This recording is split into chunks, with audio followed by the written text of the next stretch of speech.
pessoal, nós estamos aqui com o professor Fausto e eu vou pedir a ajuda dele para pronunciar o sobrenome. Steinwanter.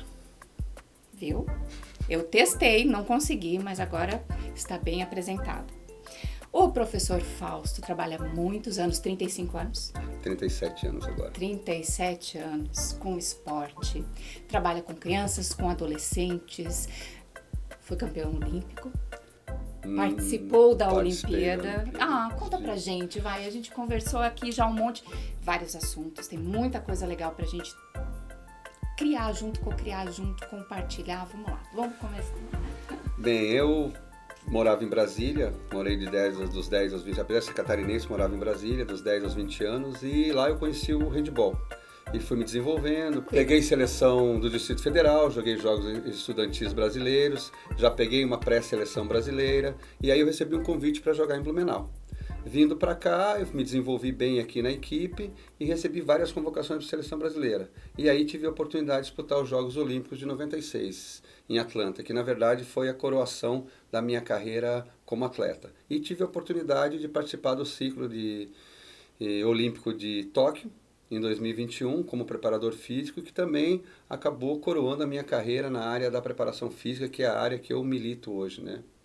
Como é ir para uns Jogos Olímpicos? Como é que é essa sensação de estar lá, de escutar o hino nacional brasileiro, de estar com tanta gente do mundo todo? É magnífico.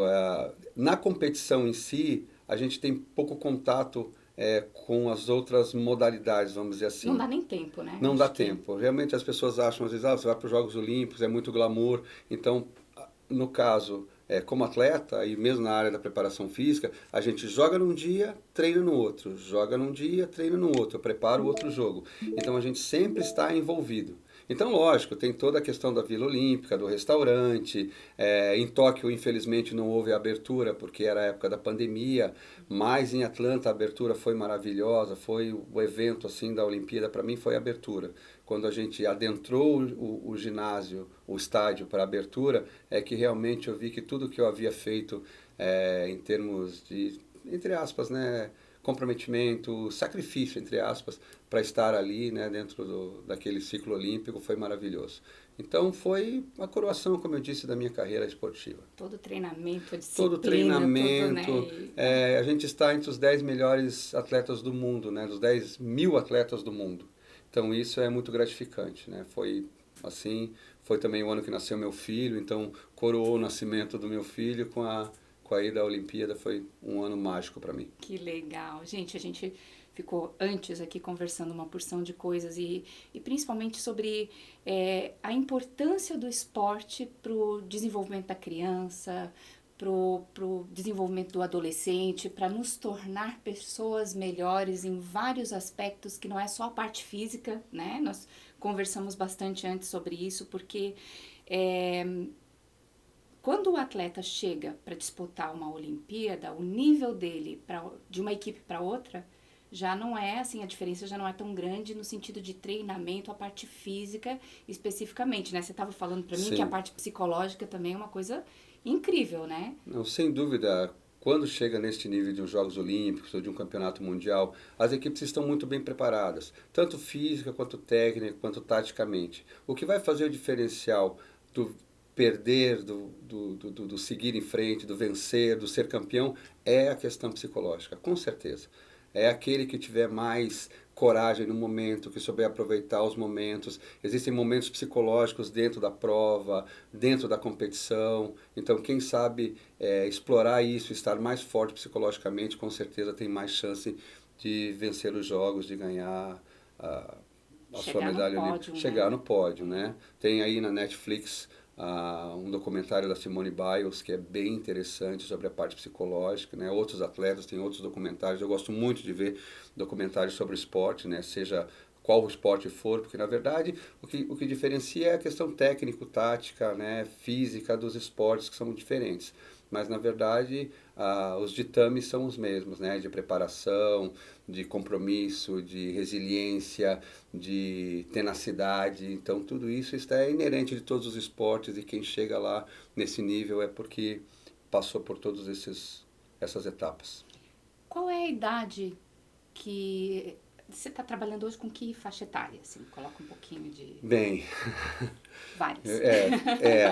Eu trabalho na Escola Barão do Rio Branco, do nono ao ensino médio, então na faixa etária da adolescência dos 13 aos 17 anos. Minhas equipes de handebol feminino são da faixa etária dos 14 aos 30 anos, nós temos atletas. Sou preparador físico do futsal de Blumenau também, do Blumenau Futsal, então aí são atletas que variam, a idade varia de 18 até 34 anos, nós temos atletas lá. E hoje eu também tenho grupos de trabalho com jovens atletas. Então, meu atleta mais jovem hoje tem 9 anos. Acabei de dar treinamento para eles ali. É um grupo de treinamento físico para atletas, físico-desportivo, eu falo, para jovens atletas. Então, eu desenvolvi essa metodologia, não vou dizer que é uma metodologia, é um programa de treinamento que eu apliquei no meu filho, que é atleta profissional. Então, pelo conhecimento e pelo sucesso que ele obteve, a gente tem trabalhado, que muitas vezes é tabu, trabalhar a parte física ou trabalhos mais direcionados à parte física com atletas jovens. Às vezes acha-se que não é necessário, mas trabalha mobilidade, trabalha resistência muscular, trabalha-se a flexibilidade, a coordenação motora. Então, são vários aspectos que melhoram a performance esportiva. Então, por isso que é físico-desportivo. A gente também trabalha a modalidade específica, né? No caso, futebol. Hoje eu trabalho com atletas de futebol, futebol de salão. Tem uma ciclista que está num projeto olímpico para 2024, Los Angeles. Sentamos e fizemos uma programação. A ideia é que ela esteja nos Jogos Olímpicos. Então, eu espero voltar em mais uma Olimpíada 2024 como treinador. E tenho 2 atletas muito bem colocados do Karatê. Então, é o grupo de trabalho que eu tenho. Então, assim, é bastante eclético, mas eu gosto demais. Em 2024 começar o treinamento? Não, 2024 nós começamos para 2028 Los Angeles, eu me equivoquei. É 2028 a Olimpíada de Los Angeles, é o próximo ciclo olímpico.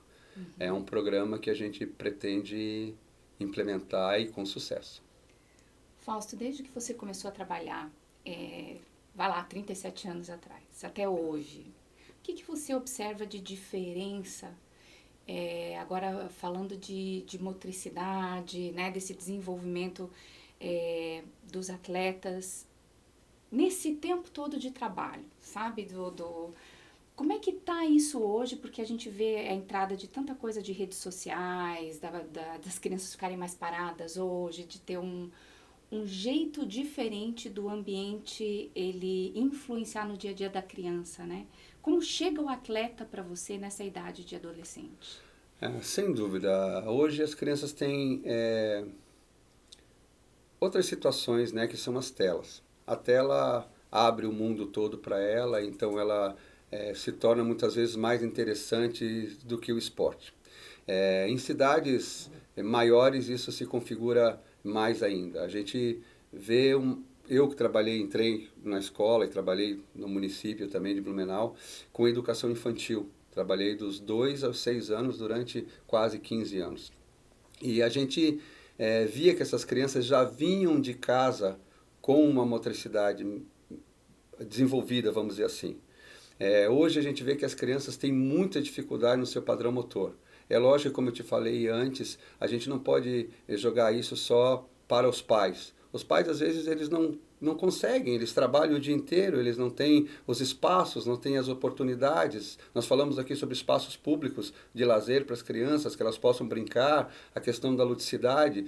Hoje, às vezes, coloca-se uma criança na escola, quer saber quantas aulas de matemática ela vai ter, mas não quer saber quantas aulas de educação física ela vai ter, o quanto ela vai brincar. Uma criança precisa brincar. Uma criança não precisa necessariamente aprender a ler fluentemente aos 6, 7 anos de idade. Ela pode se desenvolver um pouco depois disso, né? Então a gente vê que as crianças estão vindo com muita dificuldade motora. E junto com a dificuldade motora, e eu vejo que essa dificuldade motora se reflete muito devido a essa falta de oportunidade. Porque, claro, o desenvolvimento motor da criança, ele tem idades específicas do desenvolvimento motor, mas ele pode ser potencializado ou ele pode ser retardado, esse desenvolvimento motor, devido aos estímulos que essa criança tem. Se essa criança não é estimulada a brincar, e eu vi esse sábado uma cena maravilhosa. Eu fui numa praça, numa cidade aqui do Vale do Itajaí, e comer um pastel e tomar um caldo de cana e com a minha esposa. E tinha um pai com duas crianças, eles estenderam um tapete no chão e essas crianças brincavam ali no chão da praça. E elas se sujavam e elas pegavam aquele lençol e iam nas pessoas e brincavam, se divertiam, alegres. Mas vai dizer, ó, as pessoas olham, pô, mas essa criança está brincando no chão, mas a criança é suja. Ela está desenvolvendo o sistema imunológico dela também. Né? Eu fico espantado às vezes com alguns pais que falam, meu filho nunca colocou o pé no chão, meu filho nunca sujou a mão e colocou na boca. Isso faz parte do desenvolvimento do seu sistema imunológico também. Claro que a gente vai cuidar, claro que a gente vai ter um zelo, mas não excessivo, porque esse zelo excessivo, muitas vezes essa criança depois pega algum parasita, alguma bactéria, alguma coisa, ela vai parar direto no hospital porque ela não tem o sistema imunológico forte, porque essa criança nunca brincou. Como nós estávamos conversando, né? Os nossos filhos, você falou dos teus, falei do meu, tiveram espaço para brincar. Não priorizamos os cristais da casa, nem priorizamos os móveis, priorizamos espaços que as crianças pudessem desenvolver, pudessem rastejar, engatinhar, quando tivessem a força muscular dos membros inferiores e a curvatura da coluna vertebral, eles pudessem ficar em pé, pudessem caminhar, pudessem eventualmente cair, eventualmente se machucar. Então, às vezes, no afã de proteger excessivamente a criança, os pais fragilizam. Então, esse é uma linha tênue. Quanto eu protejo para que eu não fragilize. Então, essa é uma linha tênue. E eu tenho visto que as crianças, eu vejo porque eu desenvolvo o programa de esporte da escola, e as crianças vêm com muita dificuldade motora. E uma vez eu estava com um professor da escola, e eu estava dando um trabalho para um nono ano, e as crianças estavam com muita dificuldade de fazer. E eu falei, meu Deus, o que está acontecendo com essas crianças? Eu falei, porque eles foram meu aluno desde a educação infantil. A gente brincava de pneu, a gente fazia balanços de pneu, fazia as terezas lá, as cordas para passar, brincava muito lá na Barão, debaixo de uma árvore que tinha lá. Aí ele falou uma coisa para mim, ele falou, Fausto, 2 aulas de educação física de 45 minutos por semana é muito pouco para suprir a necessidade de movimento que essas crianças precisam. Então a gente precisa de alguma forma retornar o brincar dessas crianças. E o brincar, não o brincar nas telas. Eu fico espantado quando eu vejo os pais darem... A criança está no berço com um laptop. A criança está no berço com um celular. Porque, claro, ela fica vendo os bonequinhos, ela fica quieta, ela não incomoda. Né? Então, e eu comentei contigo também a questão da qualidade do tempo. Eu sei que às vezes a gente não tem, os pais não têm tempo porque trabalham muito e têm os afazeres, chegam em casa tão cansados. Mas isso também, o fato de você brincar com o seu filho, de você oportunizar o tempo que você tenha para ele, vai criando memórias afetivas muito importantes com o seu filho. Você me contou coisas aqui do engatinhado do teu menino, que são memórias afetivas ótimas para você e com certeza para ele, que futuramente ele vai contar para os teus netos. Então, o que a gente está criando também de memórias afetivas com os nossos filhos? Então, nós temos que retornar essa questão do brincar, do desenvolver, de que as crianças manipulem objetos. A neurociência tem mapeado isso. A importância das crianças. A coordenação motora fina. A coisa dos encaixes, perfeito. Né? Brincava com os bonecos, com as bonecas, montava, colocava roupa, colocava armadura, colocava roda em carrinho, montava Lego, desmontava Lego, desmontava. Peraí, deixa eu desmontar esse caminhão aqui. E desmontava e depois sobrava peça. Então, isso hoje a neurociência está mapeando e está mostrando o quanto isso é importante. Comentei contigo que na Finlândia, que é tido como um dos sistemas educacionais mais evoluídos do mundo, eles estão tirando as telas e voltando ao papel, voltando à escrita, voltando a desenhar, voltando às nossas origens, porque algumas conexões neurais nós estamos perdendo.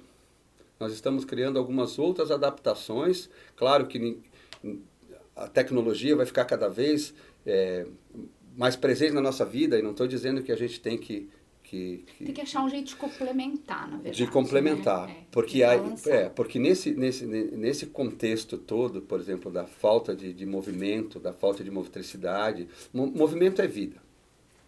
Então hoje nós estamos tendo, por exemplo, o sedentarismo é algo que tem atacado bastante o ser humano. Tanto no mundo como aqui no Brasil, nós temos uma gama de sedentários muito grande, né? Em torno aí de 70% da nossa população é sedentária, o que pode trazer uma série de malefícios, né? De doenças cronodegenerativas aí, cardiovasculares principalmente, que é a maior causa de morte hoje. Então a gente tem que realmente criar uma forma, e aí parte sim de políticas públicas, para que nós tenhamos mais espaços, para que nós tenhamos mais momentos de lazer e educação física nas escolas, de arte nas escolas. Não estou falando especificamente, por exemplo, dessa motricidade voltada só ao esporte. Pode ser a arte, pode ser o teatro, pode ser a cultura de uma forma geral. Você pode criar ambientes dentro da escola. O próprio recreio ativo. Tem muitas escolas que a criança não pode brincar na hora do recreio, não pode, por quê? Porque o recreio não é para correr, não é para... Aí você passa, eles estão jogando nos joguinhos eletrônicos. Então, assim, a gente precisa criar uma forma que as crianças se movimentem mais, que as pessoas se movimentem mais, porque movimento é vida, movimento é saúde. E a gente tem visto, sim, as crianças com um nível de motricidade, desenvolvimento motor, e aí das formas básicas de movimento, andar, correr, saltar, lançar, transpor, quadrupediar, e bem limitadas, bem rudimentares, e as combinações dessas mais ainda, porque, por exemplo, na questão desportiva, a gente sempre fala que o maior talento desportivo é aquele que tem mais habilidade motora. Não é o mais alto, o mais forte, é o que tem mais habilidade motora.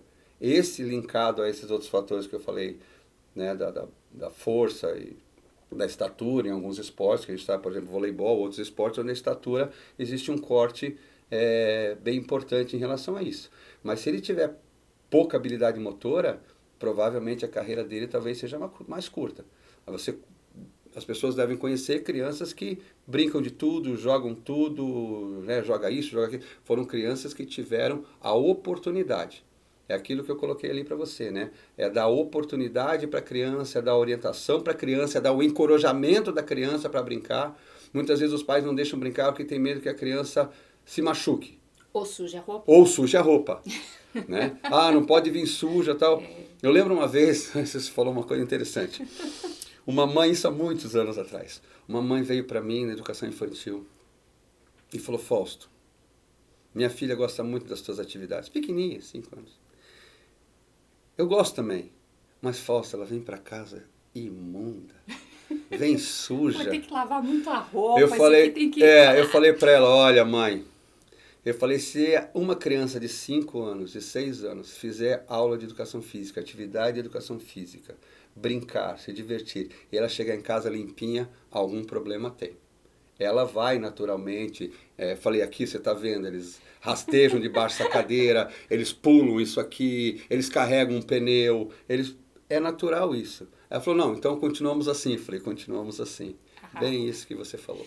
Nessa fase de uns 7 anos, assim, eu morava num lugar que tinha asfalto na frente da casa e umas duas ruas para frente, tinha uma rua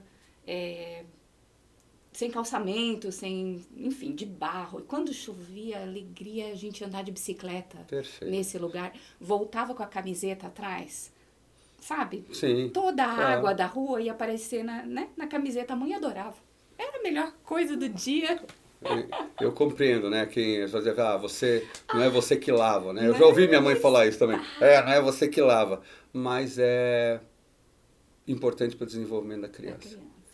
Se os pais conseguirem, e a gente tem uma luta constante com as telas, se os pais conseguirem, em algum momento, por exemplo, as minhas aulas de educação física, o Rafa é meu aluno lá, ele sabe, eu não deixo levar o telefone celular para o ginásio.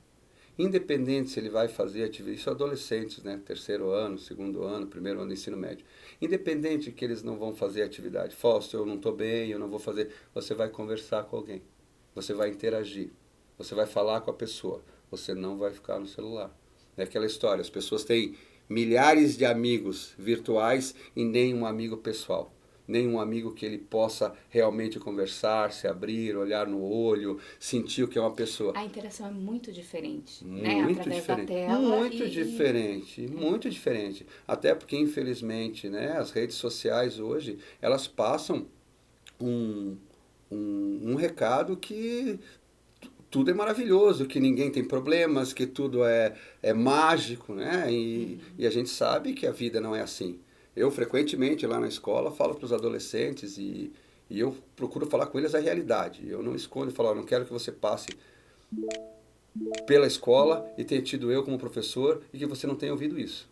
Então eu falo, ó, você gostando ou não. Então eu digo assim, ó, se você vem de uma família, por exemplo, nessa faixa etária, que você não tem um não, que tudo você pode, que tudo é permitido, você vai ter problemas graves no mundo lá fora, no mundo corporativo.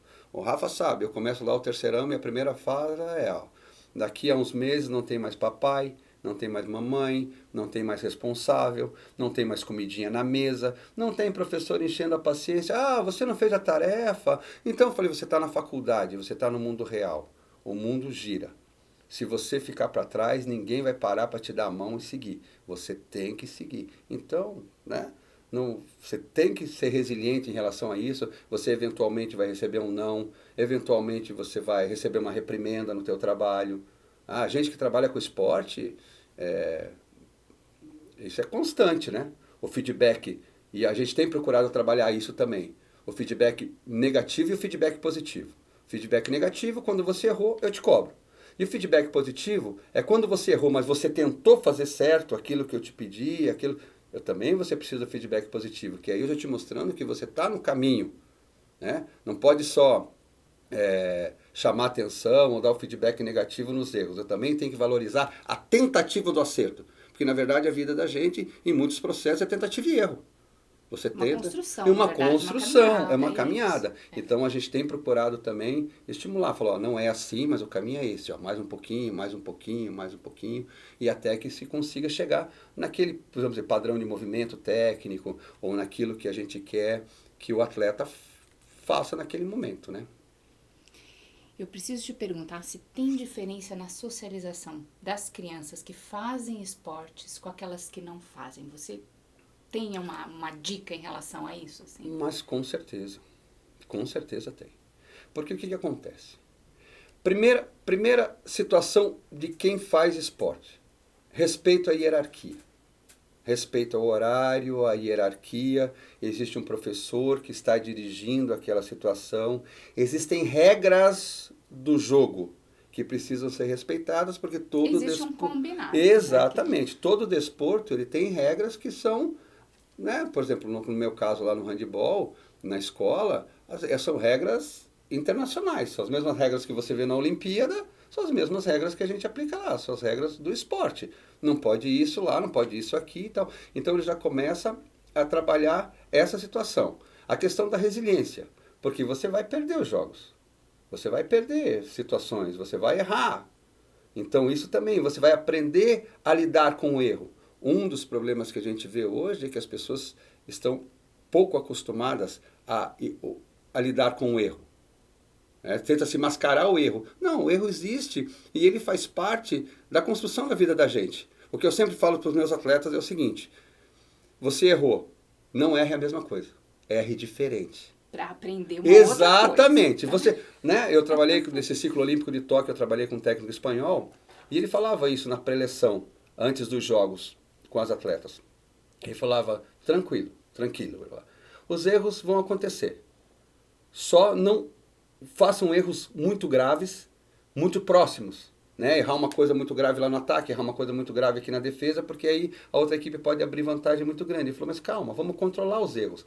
Na verdade, por exemplo, no esporte coletivo, no caso, que o resultado é a soma dos nossos erros e acertos divididos. Você acerta uma coisa, eu erro outra, e assim a gente vai dividindo. Então, inclusive, psicologicamente, o esporte coletivo ele é menos impactante para a criança. Tanto que a gente sempre procura dizer para os pais que a criança faça um esporte individual e um coletivo, se possível. Né? Ela é muito boa no esporte individual, mas coloca ela num coletivo também, para ela aprender a dividir os erros e acertos. Eu digo que o esporte individual ele é muito mais impactante psicologicamente para a criança, por exemplo, porque o erro e o acerto é só dela. Se ela erra um lance, se ela perde uma partida, ela não tem com quem dividir. Então isso, quem trabalha com jovens atletas tem que ter muito cuidado. A gente coloca eles para competir, sim. A gente, às vezes, entra em umas situações que as crianças não podem competir. O mundo é uma competição. O mundo é uma competição. Ela não pode ser uma competição exacerbada. O vencer por vencer, ou só quem vence é que é bom, ou vencer a qualquer custo, né? A questão do fair play, do jogo limpo, da ética, é outra situação que você falou, Fausto, o que melhora? A questão da ética, porque ele tem as regras. Então, mas o desenvolvimento da competição, ele existe. Mas como lidar com a competição? Como lidar? Ganhou, tá ótimo. Perdeu, tá ótimo. Você não supervaloriza a derrota e não supervaloriza a vitória. Aquilo vai andando normal. Quanto mais jovem a criança, mais situação assim a gente tem que viver. Claro que em crianças muito jovens que competem, é interessante a forma de festival, onde todos são premiados. Então, por exemplo, existe o primeiro, o segundo e o terceiro, mas todas as crianças vão ganhar um diploma, todas as crianças vão ganhar uma medalha, todas as crianças vão ganhar, porque elas não conseguem compreender isso na tenra idade. Então, por que ele ganhou e eu não ganhei? Então, eu fiz parte também. Exatamente. Então. Ele ganhou um prêmio, você também ganhou. Então, isso a gente, claro, pode ir desenvolvendo, né? E a gente tem que ter uma atenção com isso. Às vezes eu atendo pais, né, que os atletas vão treinar comigo e os pais fazem cobranças muito excessivas da criança ou do jovem adolescente. Eu falo, calma, calma. Ele precisa do teu apoio. Ele precisa do teu, né, do teu treinamento como pai, do teu apoio, que perdendo, ganhando, você vai ser o pai dele incondicionalmente e vai estar aqui, ou mãe, ou responsável, para ajudá-lo. Não fique cobrando resultado porque ele vai se perder no processo.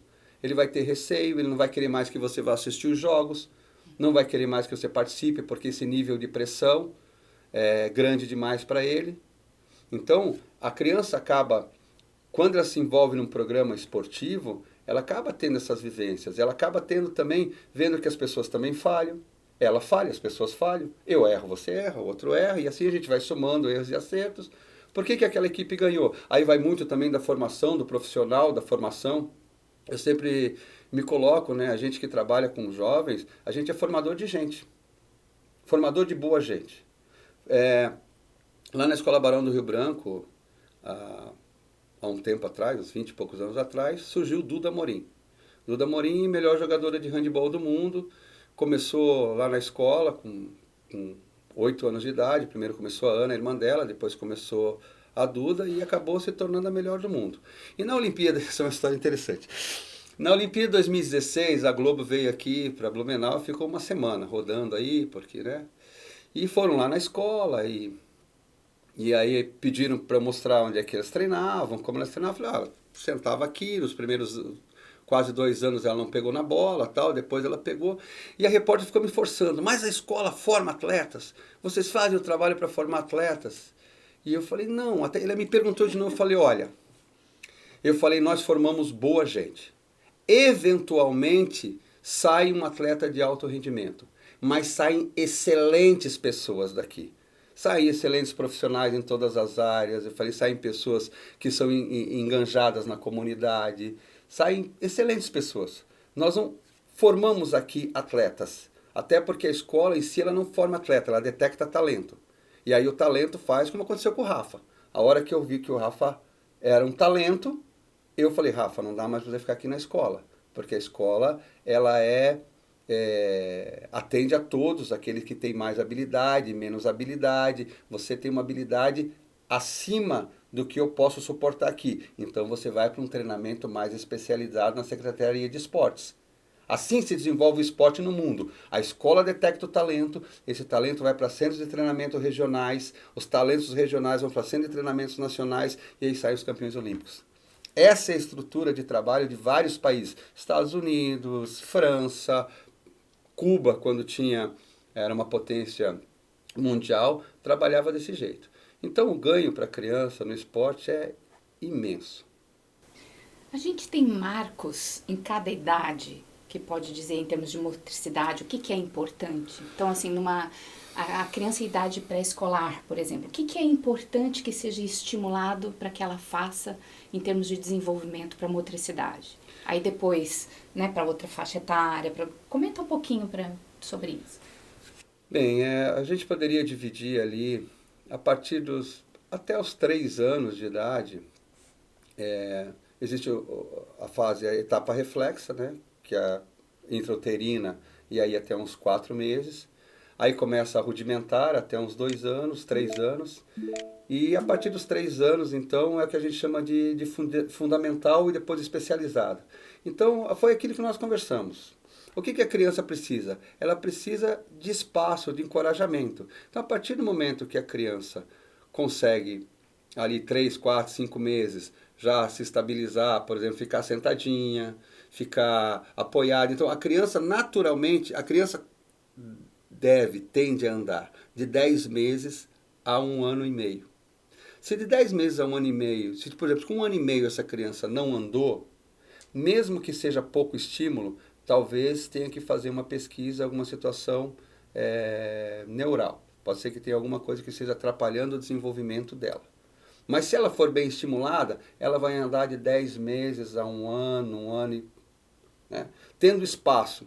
Aí ela vai começar a ficar em pezinho, vai começar a ter o fortalecimento de perna, e aí deixar claro aqui que não se deve usar jamais andador, né? Inclusive a Sociedade Brasileira de Medicina já condena o andador. A criança vai ficar em pé e ela vai ter estrutura, ela vai ter força, a ossatura vai estar pronta no tempo dela. Cada criança, cada indivíduo, né? A lei maior da educação física é a individualidade biológica. Todos nós somos indivíduos diferentes e cada um tem seu tempo conforme o estímulo que é dado.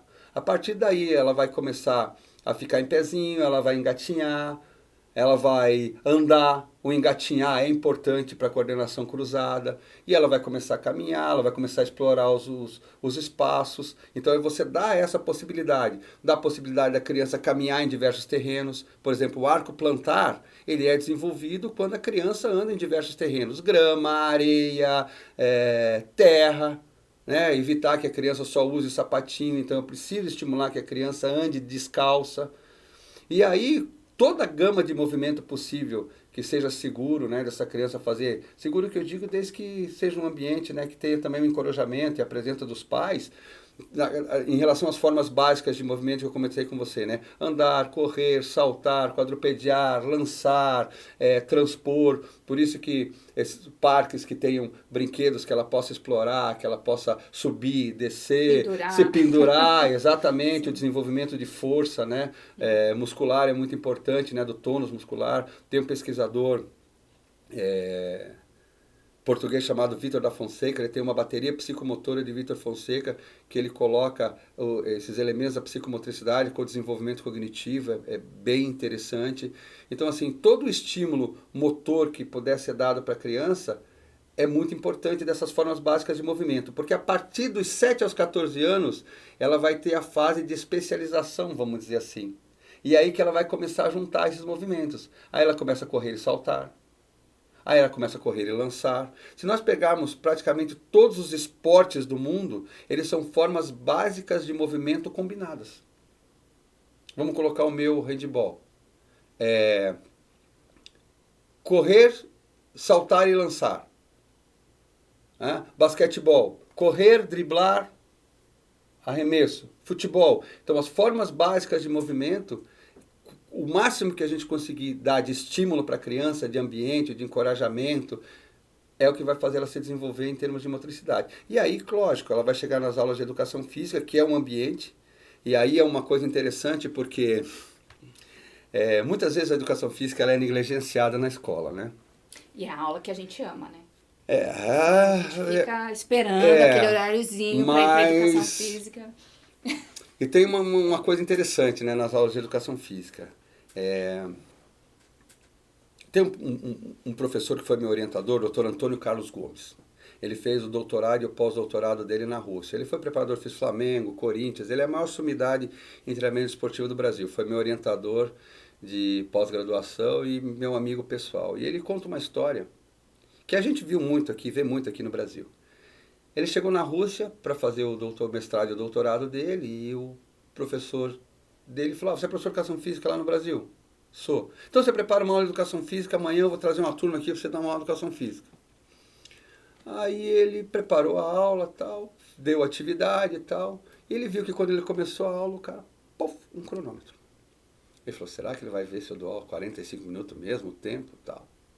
Acabou, disse que o professor falou para ele, essa é a sua atividade de educação física? Eu não gosto muito de chamar de aula, por isso que eu chamo atividade. Aula me remete a que a gente sabe tudo e as pessoas não sabem nada. A aula parece cátedra, né? Aquelas coisas que as pessoas... Por isso eu gosto sempre de chamar de atividade. Acho que a aula tem um peso que a gente não comporta. Então, atividade. Ele falou, sim. Ele falou, tá vendo aquele menininho ali? Ele falou, tô. Ele ficou ativo na sua aula de educação física, fazendo movimento por 2 minutos e 35 segundos. O restante do tempo ele ficou na fila esperando a hora dele brincar, dele fazer. Então, muitas vezes, e eu já ouvi isso centenas de vezes, as crianças brincando, correndo num espaço, divertindo, explorando material, bola, pneu, arco, um monte de coisa lá, corda, brincando, lá um rebuliço. Vem o coordenador ou passa alguém, o professor está de folga, né? As crianças brincando e o professor olhando. Eu sempre falo que o sucesso das minhas atividades de educação física é o maior número de pessoas fazendo atividade o maior tempo possível. Então, e essa frase já foi usada em um ambiente que eu trabalhei. Uma é a atividade de educação física para o diretor ver. As crianças tudo sentadinhas, uma atrás da outra, esperando pegar a bolinha, para dar, durante 45 minutos, 4 lançamentos da bola na parede. Essa é bonita. Chega lá, o professor tem domínio da turma. É uma turma disciplinada. Qual o ganho para essa criança? A criança brinca, a criança se diverte, a criança aprende os limites brincando. Né? Quando eu trabalhava com educação infantil, várias vezes eu fiz isso. Coloquei os materiais, eu explorava os materiais, aí tinha uma atividade, sempre eu colocava os materiais todos no canto. E o combinado era isso, você pode brincar com o que você quiser, e aí eles procuravam, às vezes, fazer as atividades que a gente fez, às vezes inventavam outras. Não terminou de brincar, guarda no lugar. Pronto, ia lá, pegava uma corda, brincava, colocava a cordinha no lugar. Ela já está aprendendo o senso de organização que ela precisa ter das coisas. Né? Então, essa situação do movimento que você me perguntou, quanto mais a gente puder estimular para que depois ela comece a ter habilidades mais complexas, juntando estes movimentos, melhor. Pra você ter uma ideia quanto isso é interessante, tem um pesquisador canadense que ele estuda os principais atletas das ligas americanas, beisebol, basquetebol e futebol americano. E ele chegou no estudo dele a uma conclusão que os 100 maiores atletas dessas ligas são indivíduos de cidades pequenas, de no máximo 50 mil habitantes, e que aprenderam esporte em ambientes não formais. O que são ambientes não formais? Eles aprenderam brincando. Aprenderam brincando, jogar basquete brincando numa cesta, lá fora de casa, lançar a bola, correr, brincar, se divertir. Eles não entraram numa academia do esporte. O que acontece nesse sentido? Ele foi desenvolvendo uma gama de movimentos. O sistema nervoso central, o córtex cerebral da gente é como se fosse um HD de computador. O que está aí você puxa, o que não está aí você não puxa. Mesma coisa na motricidade, no movimento. Por isso que você vê, às vezes, atletas americanos do basquetebol, de outra modalidade, fazendo lances espetaculares, porque ele vivenciou aquilo. E quando ele tem a situação problema, ele tem da onde tirar aquele movimento. Tem repertório. A palavra é isso.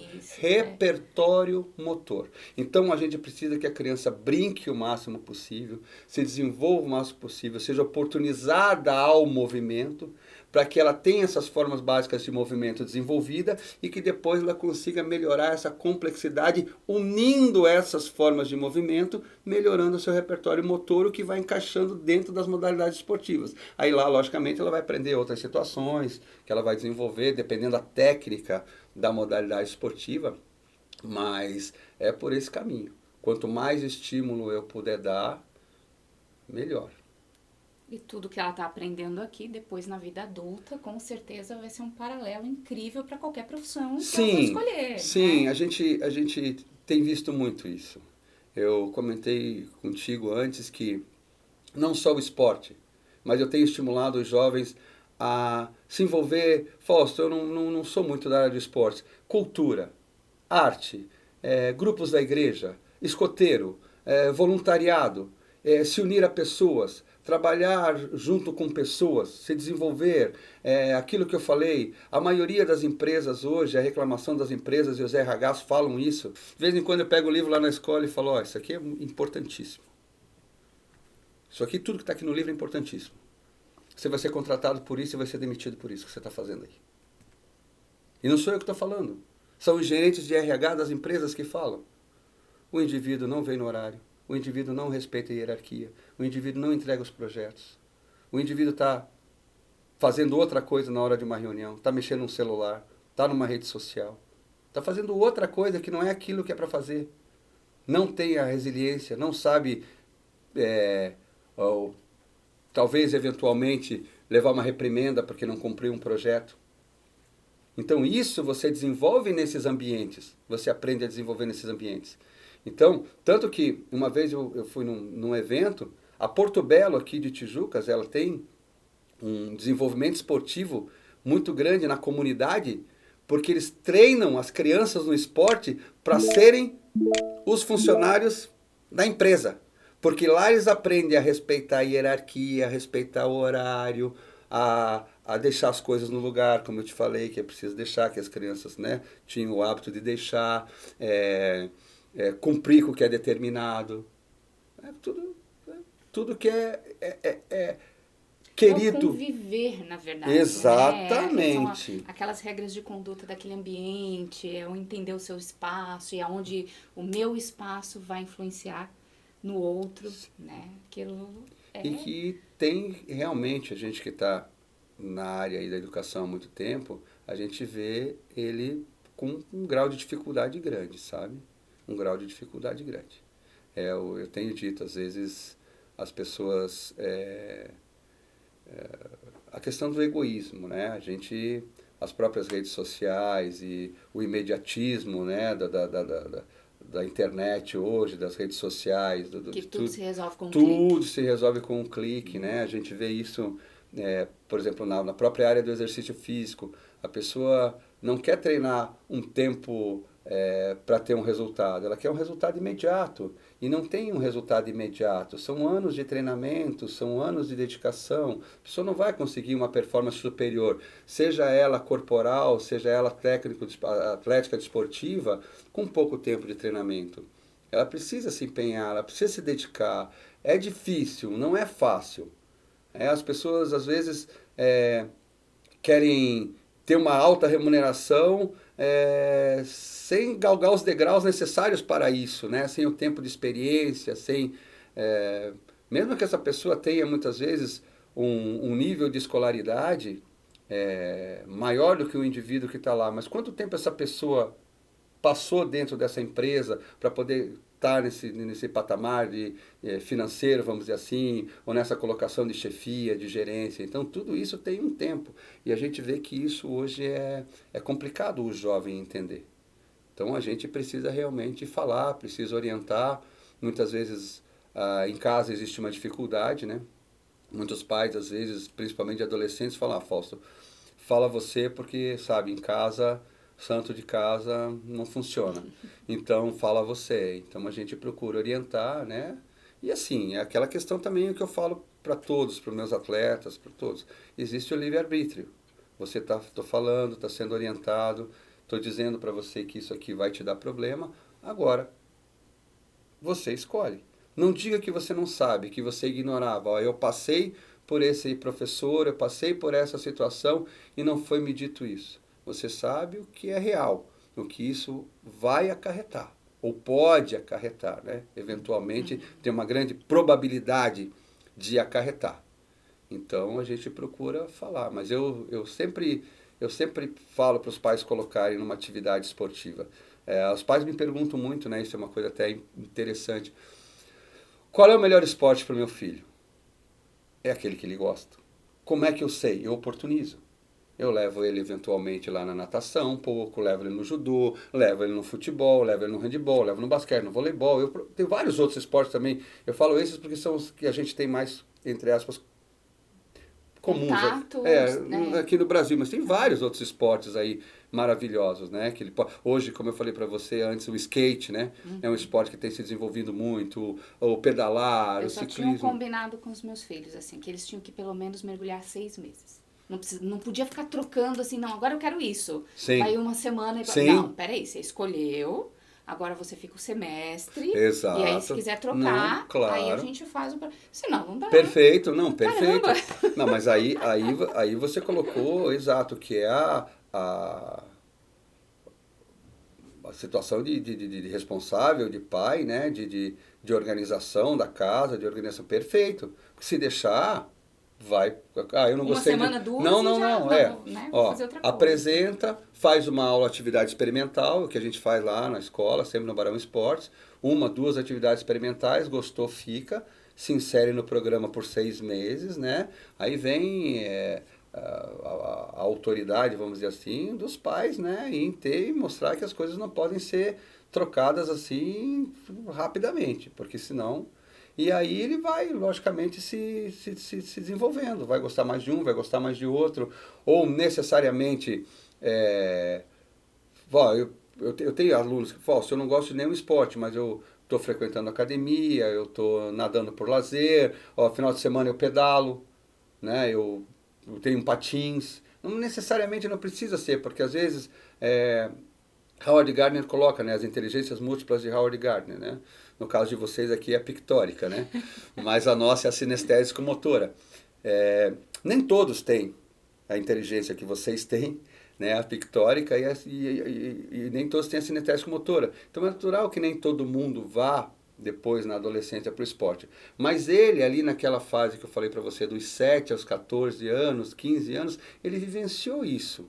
E aí, eu gostei, mas eu não quero seguir, né, muito no esporte, agora eu quero ir para outra área. Mas ele tem o exercício físico, a atividade física como algo importante na vida dele, para um estilo de vida saudável. O exercício físico, ele é o carreador. O que a gente fala do estilo de vida saudável? Nutrição, exercício físico, comportamento preventivo, relacionamento interpessoal e controle do estresse. Um estilo de vida saudável, o caminho primeiro é o exercício físico, ou fundamental exercício físico. Se você faz exercício físico, se você faz atividade física sistematizada, você naturalmente vai procurar se alimentar melhor, você vai ter mais fome, você vai se hidratar melhor.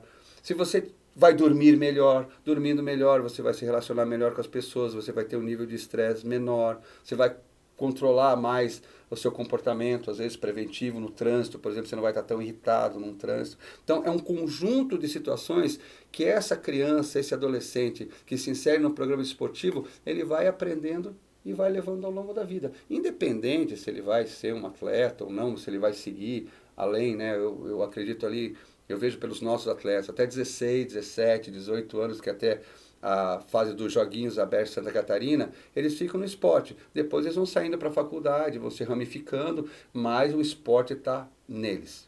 Os ditames que o esporte ensina para a vida e a adoção de um estilo Fez a estrutura, fez a né? estrutura dele, que ele também vai levar. Eu, quando falo com os meus estudantes aí do ensino médio, eu falo, cara, eu estou já na segunda geração lá na escola, né? Eu já formei no terceirão filhos de alunos meus. Então eu falei, se eu estiver na educação infantil, eu já estava com os netos.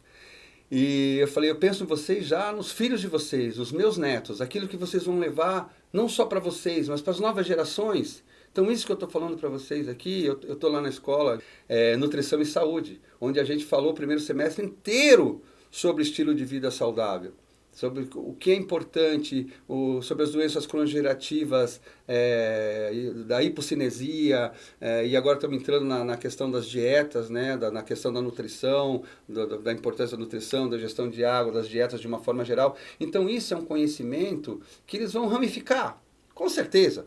Às vezes a gente não cuida da gente, mas os nossos a gente cuida bem. Os nossos E eles filhos vão levando para casa também, né? Vão influenciando em casa. Exatamente, Esse exatamente. processo, né? Exatamente. Há um tempo atrás, a Unimed Blumenau tinha um programa. eu era um palestrante lá de atividade física e tinha a nutrição também. Era os dois componentes do estilo de vida saudável. E a gente fazia formação de professores e fazia programas nas escolas. E eles falavam exatamente isso, que as crianças levavam para casa. Diz, não, vamos pegar o ônibus, vamos saltar antes, vamos caminhar um pouco, vamos andar de bicicleta. Mãe, cadê a salada? Não tem salada na mesa. Mas como que não tem salada? Então, as crianças realmente levam isso para casa. Você acaba sendo o motor da mudança, né? Perfeito. Perfeito. É bem isso aí.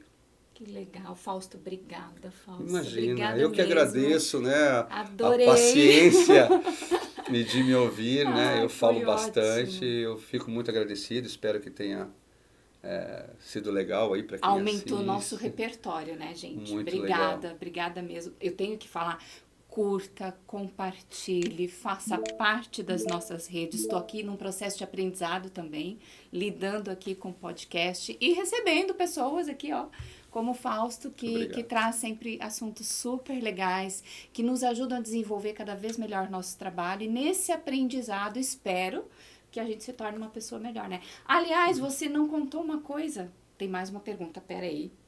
Qual é a diferença da atividade física? Lembra que você falou isso? Sim. Porque assim, poxa, eu achei que eu tava fazendo uma atividade super legal, física, de caminhar, né, do quarto pra cozinha, pro trabalho, e isso não vale? Acabei de descobrir que isso não conta, gente, peraí.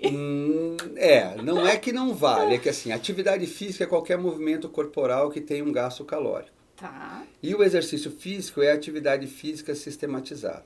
Claro que o indivíduo que não faz nenhum tipo de atividade física, ele tem mais propensão a ter doenças cardiovasculares, todas as doenças, né, diabetes, hipertensão arterial, enfim, algumas patologias que podem vir do sedentarismo. O problema é que se a gente ficar só na atividade física, a gente acaba perdendo a possibilidade de se inserir num programa de exercício físico, que é a atividade física sistematizada, que necessariamente não precisa ter custo. É você pôr teu tênis e caminhar 1 quilômetro, 2 quilômetros. A caminhada é a mais democrática, acessível e que não tem custo. Você pode fazer que nem eu, que troquei o carro pela bicicleta.